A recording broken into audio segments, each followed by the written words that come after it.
Go through the books that I read in my childhood that I believe shaped me as an adult. Let me preface this by saying I have always been a book kid. I am a lifelong reader. My parents instilled that in me from a very young age. My mom always took me to the library where I got to pick out whatever I wanted to read. I was always encouraged to pick up a book instead of looking at a screen. With that said, the two series I remember the most from my childhood, Magic Tree House series, I adored these books so much. I had a whole set. I don't know, I think they were donated to the library. I know we don't have them anymore.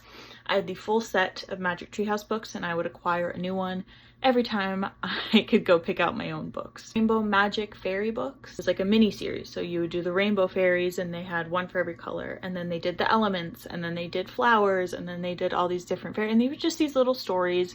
I don't remember much about them, but I do remember being absolutely obsessed. Now, if that doesn't tell you almost everything you need to know about my reading tastes now, I don't know what will. And then we introduce Harry Potter. Anybody else's parents throw away the dust jackets? The dust jackets for the entire series are gone. The original dust jackets. I have a very, very long history with Harry Potter. I know there is controversy, but in terms of my childhood and my childhood memories, I will always love this series. Harry Potter is a Christmas movie, in case you're wondering. For the preteen and teen era reads, Twilight, yeah, just think this explains so much. It's fantastic today as it was when it came out 15 years ago? No, not that long. It came out in 2012, 14, almost 15 years ago, 2008.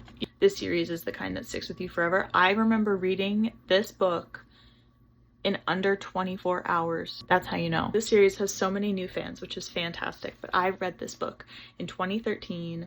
I remember being in middle school and carrying this book around with me like a total nerd, okay?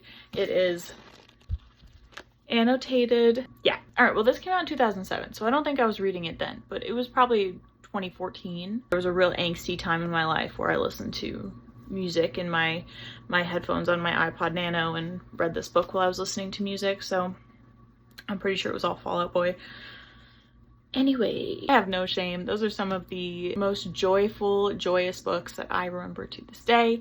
I still love these series. I still reread them. If you didn't know anything about me, that now paints quite the picture for you.